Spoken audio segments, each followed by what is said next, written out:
Hey, welcome everyone back to Power Tips.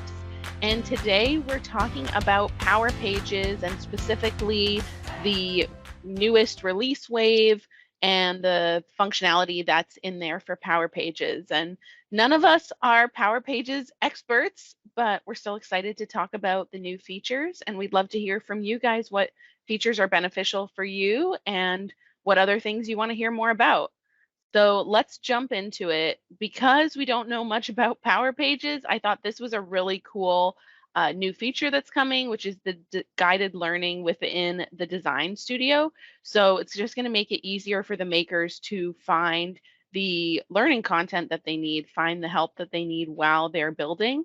So relevant articles will be coming up right within the kind of working experience and open up inside the studio. So it'll be side by side of the tutorials and the learning content so they can keep learning as they're building out their Power Pages. So hopefully that'll help the three of us learn how to build these, right? And then we have cloud flows with Power Pages sites. So there'll be new native integration between Power Pages and Power Automate so they can kind of securely be calling cloud flows from our web pages. And it'll have a new Power Pages, the connector that you can see in this screenshot so that we can kind of facilitate that bi-directional data exchange between Power Pages and anything else that we can connect to with Power Automate. What I do you look guys forward think to about this? Yeah. I wonder how a bi-directional data exchange will work with a connector. That'll be interesting. I look forward to seeing that because that's been a challenge on the few Power Pages projects we have done. It's involved a level of custom integration to get everything pushing nicely, as most solutions do, right? Anytime we're talking bi-directional, it's going to be difficult. We're going to have More some difficult struggles. than you Yeah. think. Yeah, integration. Every time I see the word integration makes me hair on the back of my neck stand up a little bit because there's so many variables and complexities in it. So I agree, Heidi. It'd be interesting to see how this unfolds.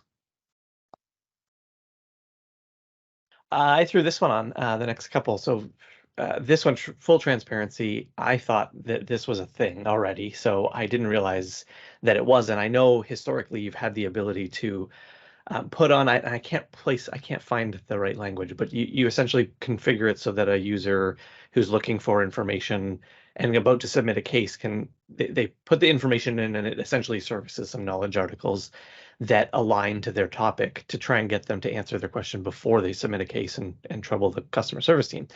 So I think after a little bit of reading, I think the difference here is that the administration of that information is much easier on the admin side.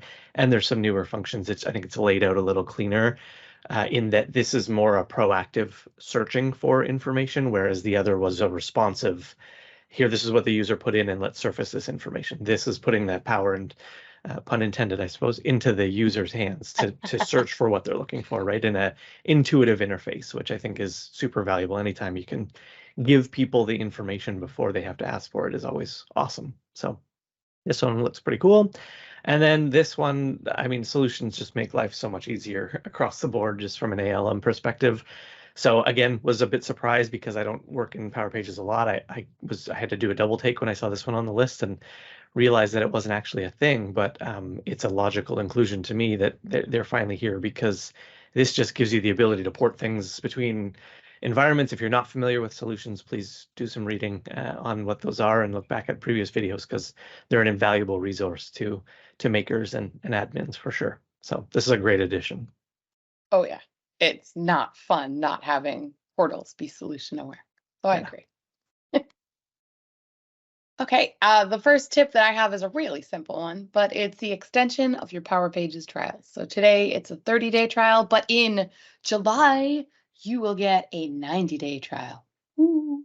So mostly for people that are on the consulting side, I think, and building out proof of concept. I mean, even internally, if you're trying to make the case for Power Pages, it's sometimes hard to get your Power Pages portal up the way you want it to be in 30 days.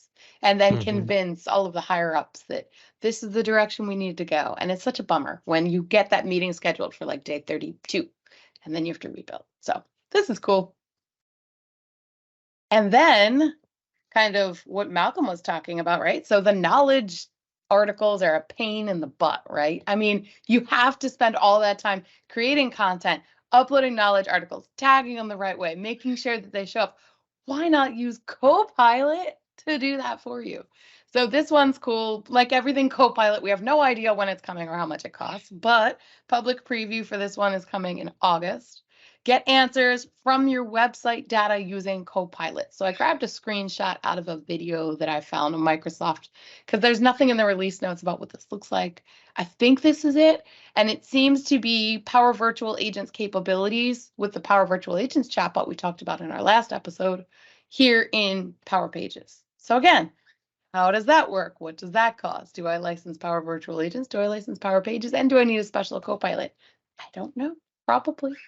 But it's really cool. This really simplifies that whole experience of getting information and pointing to a URL. Like in this one, it's woodlandbank.com. And then all of a sudden, your chatbot within your Power Pages website is using that to answer its questions.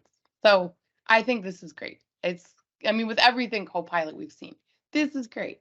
I need to know more, but this is great. What do you guys think of this one? Agreed. Go ahead. Sorry, one of us. The thing I love really quickly the most about it is just all the information's already there. Let's leverage what's already there.